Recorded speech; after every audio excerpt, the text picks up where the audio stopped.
Welcome to the Diamond Mentor Moment. This is Genein. I am your intercultural creativity keynote speaker with neurosomatic creativity and now prismatic leadership.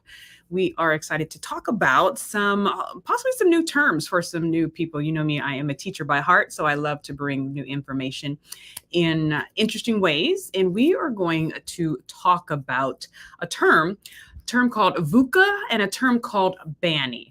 Now, like I said, I'm an educator, so I swim in the world of acronyms. And what I've realized is that acronyms are actually cultural as well, right? Like in education, you have SSTs, IEPs, NCLBs, you just have all these acronyms. And now that I'm doing a lot of corporate work, you have KIPs, ERGs, just all these acronyms in different fields. And so the acronyms that we'll be talking about today is VUCA and BANI and how they affect our leadership, how they affect the way that we work.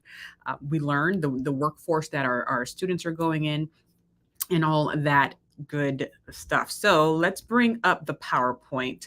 I hope the PowerPoint is acting well today. Please forgive me if there's any titles out of place. I do my PowerPoints or my slides in Keynote, and then I transfer them over to PowerPoint, and sometimes things get a little bit crazy. So this is the Diamond Mentor Moment, leading with prismatic leadership, right? That's a new term, a new program that we are developing the curriculum for. Leading with prismatic leadership in a VUCA BANI world. Now, what does that mean? First of all, we know creativity is key. That's where my research lies, creative thinking and how it's influenced by cultural factors. But creativity is key, yet it's one of the big keys in this new workforce, this new landscape that we're in. So I want to go over VUCA. VUCA stands for volatile. And please forgive all the text on the screen. VUCA stands for volatile, uncertain, complex, and ambiguous. So as I've been doing a lot of my keynotes and some of my writings, you'll see it. I use VUCA a lot, like we're in a VUCA environment. Things are volatile, things are uncertain, things are complex, and things are ambiguous. And I was in a great conversation with the board of Cultura Connector. I'm a part of that board, ran by Megan Gardner. And one of the board members was bringing up the new term, BANI. And of course, I'm an educator and I love to learn new things. So I'm like, what is this BANI term? And she was like, Genein, VUCA is just an old term. It's not really what we need to be talking about right now because of the areas that these words are in. They're no longer suitable for what's really going on. And so here's what she was talking about. And I went and researched it. And I am in agreement with their positioning. And so what they're saying is that VUCA, this volatile, this uncertain, complex, ambiguous landscape, has really merged into other terms. VUCA started in the military, actually, looking at like going into an area that's a VUCA area, that's uncertain, it's complex, they don't know what's really going on. The business world took it. And now the education world is using it, but BANI is where we're headed. BANI. The B, as you can see on your screen, stands for brittle. And what they're saying is, we're not really in a volatile, or just we know that we're in a volatile world. That's the way that it is. That's the norm now. Volatile is norm. What we really need to be focused on is that our response to it, it's brittle. And so understanding that we are now looking at things that we thought were stable can crumble in any moment. To be living in this brittle type of lifestyle, that's something that we need to prepare for internally. So what we wrote was like, brittleness is not just about volatility anymore. It's about the sudden and unforeseen shock to, or even the destruction of, a seemingly stable system. So we've had companies that were here today, gone tomorrow, processes here today, gone tomorrow. So we're living in this very brittle landscape. And this may lead to a global ripple effect. So how do we respond in a brittle type of system now? And so what we are recommending is that we develop and practice. Here's a big word: resilience.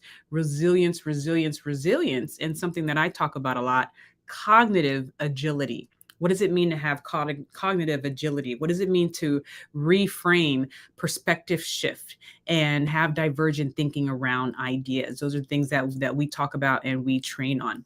And so how do we implement a collaborative culture and increase transparency? Right. And so these are some of the prescriptions for a brittle type of workforce. All right. So on the VUCA side, we used to say uncertain.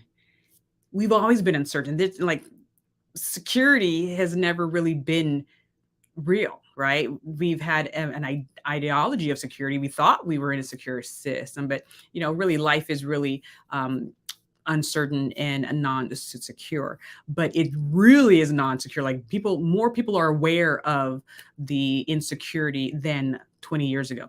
And so what we're looking at is being anxious. What does that look like? So, with increasing brittleness, the world is also becoming more terrifying. This can lead to feelings of helplessness, turning people rigid with fear. So, anxiety can also be triggered by things such as misinformation. There's a lot of fake news going out there, or just here's a big one that leaders are facing with: dealing with the unknown. And so when people are consuming all of these data points, these inputs, it just can add to the anxiousness. So what can be done in response to anxiousness? How about things like increased self-awareness, right? Self-awareness training. We're hearing a lot about that. We're going back to building resilience, emotional intelligence, and mindfulness, right? We do a thing called your heart brain coherence. What does it look like to be in control of your biofeedback? Right. And have that these tools in place to deal with the anxiousness. So we're moving from uncertain because we know that life is uncertain. It's always been uncertain, but we're very much more aware of it now. And we're going more towards anxious. So what are the tools to deal with this internal anxiousness, and how do leaders pump those tools up? All right, the third one, we're moving from complex, really, which is like really a pattern, right? You're looking at complex patterns, you're looking at just different layers when a system is complex. But they're moving to non-linear. And I really like that term because when we think of intelligences and intelligence, a lot of the norm goes towards your logical thinkers, your analytical thinkers. And I'm vying for, we need a balance between that and creative thinkers, right? Your nonlinear thinkers, the ones that don't always go by a formula. They are very well aware of their intuition. Can make connections quickly in real time. They understand patterns in real time and the breakage of patterns in real time, and they're able to assemble and reassemble old ideas. That's really that creative thinking tool and that creative thinking muscle that we need a lot of our leaders to really build. And so what the research says, that in a nonlinear world, there is no more law of cause and effect. These things are either completely uncoupled or disproportionate. The most minor issues may have unfathomable and complex consequences that might not be detected until much later. Therefore, it becomes difficult to deduce causes and attempt to create a formula. So, what do we do? First of all, we need to be mindful of this topic when we're talking about our school system as well. We want to look at the percentage of how much are children learning through formula, and how much of the curriculum do they get to have nonlinear, creative responses and opportunities to create in a non-linear environment, because that's the workforce that we are sending them into. And our job as K-12 educators is to prepare them for that. Same with leaders in the workforce. Our job as leaders is to better equip our team members for a non-linear world. And so the research is saying that we need to increase people's ability to find context, right? What does that look like? And I'm big on this neurosomatic creativity and using the arts to increase these skills for business and other areas. So how do we find context? How do we teach people how to frame and reframe situations? And how do we learn to, here's a big word, adapt. Adapt, adapt, adapt. I saw a TED talk that I normally that I normally reference in my speeches, and it's from Dr. Shimi Kang, and she was working with tons of, or just many of her clients, and she saw that the trait of adaptation really was a key factor in their well-being and their ability to maintain a sense of equilibrium, balance, just flow through life, whether life was going up or down or all around. That ability to adapt, which is key. So, how do we teach the skill of adaptation? And so we need to learn how to adapt, get rid of rigid plans, and teach creativity that leads to innovation. It's easier said than done because you can say that, but then not have a culture of creativity, not have a place where people can speak up, just have hidden rules and hidden power systems that are inhibiting some of the best creative ideas to get to the surface, basically. And so, what is it like now to really create a culture that can support non-linear thinkers in that creative pool that we need? All right, so the last one, going from ambiguous to incomprehensible. It's not just ambiguous. Our brains just can't even comprehend. And yes, I do have a brain on my desk. Our brains just can't even comprehend really sometimes what's going on, and adding to everything, the brittleness and the anxiousness and just how everything is non-linear. It is now non-comprehensible. What the research says is that the human mind is no longer able to grasp the complexity of information and occurrences in their entirety. Everything influences everything else on various levels. We understand that everything is connected to everything. And when we think about that and that level, you really see why nonlinear thinking is so important, why seeing things in context is so important, and why being able to perspective shift is so important. So what do we need to do? For leaders, we need to increase transparency, vulnerability, invite other voices that have varied perspectives to the table. I can talk a lot about that. So we need to examine our intuition for biases and judgments, right? And empower people with different lived backgrounds to share. And we need to bring forth and create new solutions. So it's very difficult to do that if we are rigid, if we are all the same, if there's no diverse voices coming to the table and to the areas where change can actually happen. So please be aware of that. All right, so that is VUCA, the old term. Now we're going into BANI, and we will discuss a little bit more about that.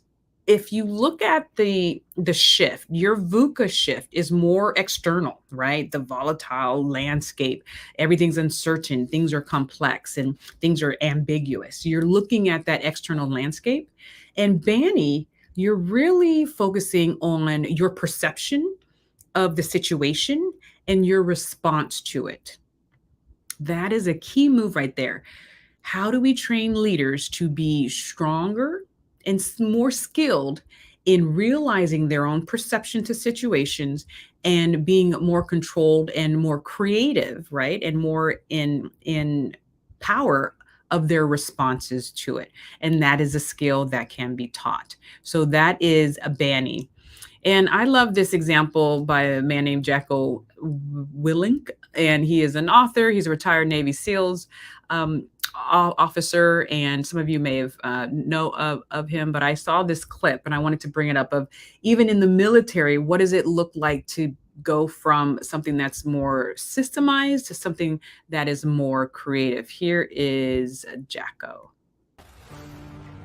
The military, when you look at it from the outside, it's this orderly place. It's a place where everything has a place. It's a place where if you have a certain rank on your shoulder, you will command respect and people have to listen to you. That's what it looks like. So it's an attractive place for people that have an authoritarian mindset, for people that want to just, hey, don't question what I'm saying. Just shut up and do what I tell you to do. There's people that love that. There's people that want to live like that. You've worked for them. I've worked for them. We've experienced those type of people throughout our lives. That authoritarian mindset that just want to bark orders and have people listen to them. And so when those people are 14 years old or 16 years old or 18 years old, and they look at the military and they see a uniform and they see people saluting and they see orders being carried out and they think, that's where I'm going to go and I can get the respect that I deserve. And the military certainly attracts people like that.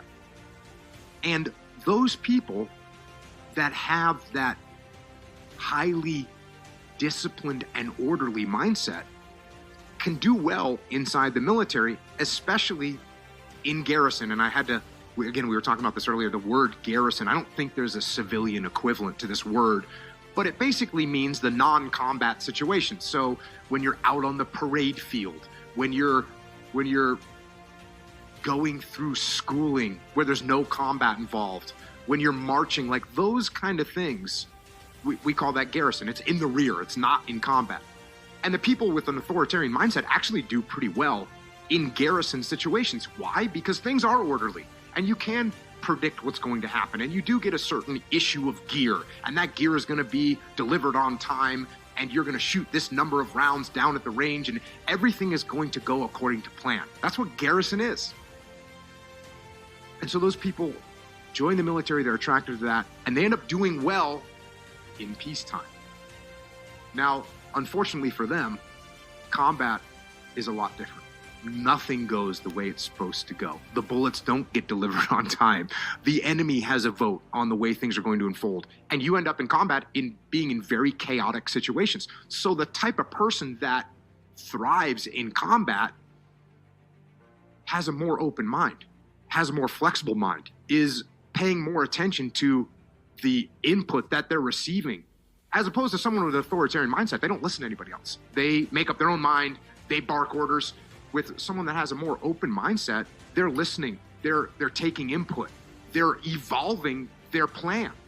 And those type of people excel in a combat situation. Now, unfortunately, and this is sort of the stereotype too, you take that dog of war and you put him back into a garrison environment, he doesn't do well, right? He's not showing up on time for the inspection. Didn't get his hair cut.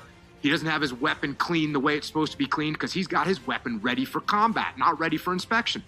And so you get this, there are these two different types of people. And of course, with those two different types of people, there's degrees going in one direction or the other. But what you hope for is someone that can play the game on the garrison side. And yet when it comes time to go into combat, they can also open their mind, be flexible, be creative. I mean, that's what you really want, is you want someone that is very good at solving problems. And to do that, you need to have a creative, open mind to figure out how we're going to deal with something. So I think that's a stereotype. The stereotype is that everyone in the military is sort of robotic and falling into the hierarchy, and we bark orders and people follow orders. And that's just not true.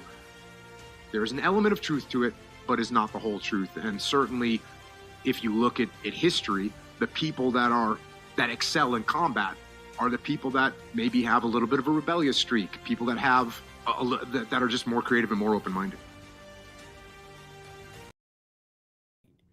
All right, so I love that clip because it put in that field what it looks like to have an open mind and to be creative, especially when it's a non-linear world, right? They use the term VUCA, but now that's definitely a BANI experience of what does the soldier look like. And so now we're talking about leaders. What does the leader look like in a BANI world? So let's go back to our PowerPoint and looking at this. So VUCA. So how do we deal with BANI? How do we deal with the brittleness and the anxiousness and having to deal with the non-linear opportunities that we have? And so being a leader that, once again, is self-aware and understanding that leadership is not the one person standing up there tall, like you said, barking orders, but it's that person that can empower the team member and their talents and gifts to operate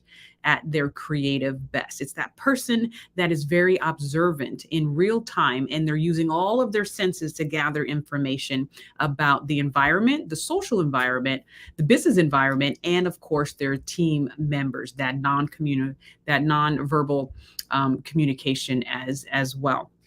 And so we are introducing something called the Prismatic Leadership Program. And there's a great book, which I thought I had it with me, but it's not really with me right now. It's probably down there over there, called Tomorrow Mind by Dr. Gabriella Kellerman and Dr. Martin Seligman. And what they talk about is they ran studies with 100,000 people, and they found 5 psychological skills that are needed for this 21st century future of work to survive in this BANI environment. And so what we did was we looked at these skills. We really did the research behind these skills, looked at other peer-reviewed, papers and processes and methods. I have my background in psychology and education and human development. So what does it look like to develop these skills? And so putting them together, he just put them in an acronym called PRISM. And I'm like, that is perfect because that is my logo, a prism, AKA a diamond. And we just are putting them in something called Prismatic Leadership. What does it look like to be a prismatic leader, right? To be able to take the pure light and to separate the colors and to really pull out these different colorful gifts and talents and skills of your team and of yourself. And so the acronym for PRISM, for our Prismatic Leadership Program, is number 1, perspective imagination. Those of you who have followed my work, you know I'm big on imagination and the brain science behind imagination and really how people can really strengthen this skill. How do you have basically foresight? How do you see around the corner? And what part of your imagination is going to help you have that prospection ability? So prismatic leaders are ones who have perspective imagination.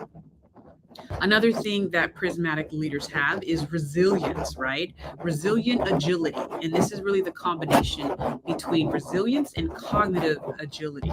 Once again, they are agile in their thinking. We call this divergent thinking, reframing, perspective shifting, and even metaphorical thinking. We do a lot of training on thinking through metaphors and how powerful metaphors are for your ability to connect with people, right? Intercultural creativity, but also your ability to think creatively. We have some of our best inventions and best ideas that came about through the use of metaphors. So very, very important. So people who are resilient and not just bounce back, but a term that one of my podcast guests shared with me a while ago, they're also regenerative. They can regenerate to an even better position. They're even stronger. What are the skills needed in order to be resilient, regenerative, and to have that cognitive ability? Another skill that was listed in the top 5 skills needed for the 21st century for your top leaders is I, right? The I in PRISM. Innovative creativity, right? Creativity that leads to innovation. And if you've seen any of my work, I've already talked a lot about this. I'm not going to spend a lot of time on this one, but your ability to think in a non-linear world is creative thinking. The S, a big part of your 21st century leader is self and social connectedness. Now, Dr. Seligman only talked about social connectedness, but I'm really big on that self-connection, that self-awareness, you understanding who you are, basically, how you lead, what your triggers are, what your biases are, what your childhood years, right? Your ability to understand the cultural influences that your formative years has on the way you lead as an adult. That's a big thing that a lot of people don't think about. And because my background is in elementary education, I'm very sensitive to people's formative years and how it dictates how they lead as an adult.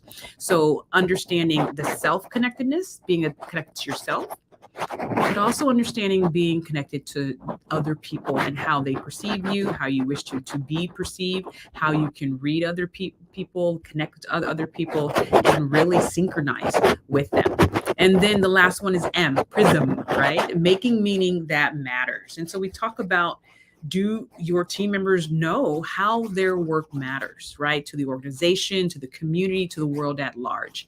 The brain needs to know that the things that I'm producing actually have an impact. What does that mean? How does that translate in productivity? What does that look like? So these are the elements of our Prismatic Leadership program, and really breaking them up into modules, coming out to organizations and training your middle and senior level leadership in these areas. And so BANI needs prismatic leaders. BANI needs people to be able to break apart this pure light and show the various colors and the various gifts that your team members are inherently carrying.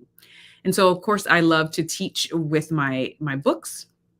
And so the book that we have just published, and we are doing a book signing, My Brain, My Beautiful Brain. One of the pages, the first page says, my brain, my beautiful brain, ideas flow through it like rivers of rain. My brain is a wonder, helps me do all I do as I live and create, and the same goes for you. And so your prismatic leaders are aware of the power of their mind and their brain. And as neurosomatic creativity suggests, their ability to connect it all with their body. And so on page 34, we talk about the interpersonal skills and then intrapersonal skills. So this is intrapersonal, and you'll see Sean standing there staring out the window. His default mode network is on. And he says, pondering my own choices, my own reasons and strengths helps me to lead and grow to great lengths. So once again, prismatic leaders are able to have that intrapersonal skills. They're able to really have that time to reflect upon their own growth and their own values. So that's really your Diamond Mentor moment for today. I've been going longer than expected. I normally like to keep these 15 minutes or less, but it's really quick. Just to let you know, I will be the keynote speaker for the CEO Leadership Retreat in Sedona, Arizona, for the Arizona Technology Council. We'll be really sharing the concept of prismatic leadership with them first coming out the gate. So excited to be among the red, beautiful rocks of Sedona. And then we'll be doing the book signing at the Grove, at the Barnes & Noble at the Grove, with a few other authors, and really talking about, for me, the brain, reading, and the importance of adding creative elements into the classroom and the child's experience so they can get ready for the workforce and this BANI environment. So go get My Brain, My Beautiful Brain. If you want a signed copy, go to JeneinLetford.com or cafestrategies.com. You'll get a signed copy from my son and I, and we will see you. We have some wonderful reviews from Dr. Natalie Nixon and Dr. Michael Platt, who's a neuroscientist out at the Wharton Neuroscience Initiative. So wonderful comments about the book, about your brain and your child's brain. So go check that out. So once again, leading with prismatic leadership in a BANI world. VUCA versus BANI. We're BANI now, and BANI requires self-awareness, empathy, creativity, and knowing who you are. We will see you next time on your Diamond Mentor Moment. Bye-bye.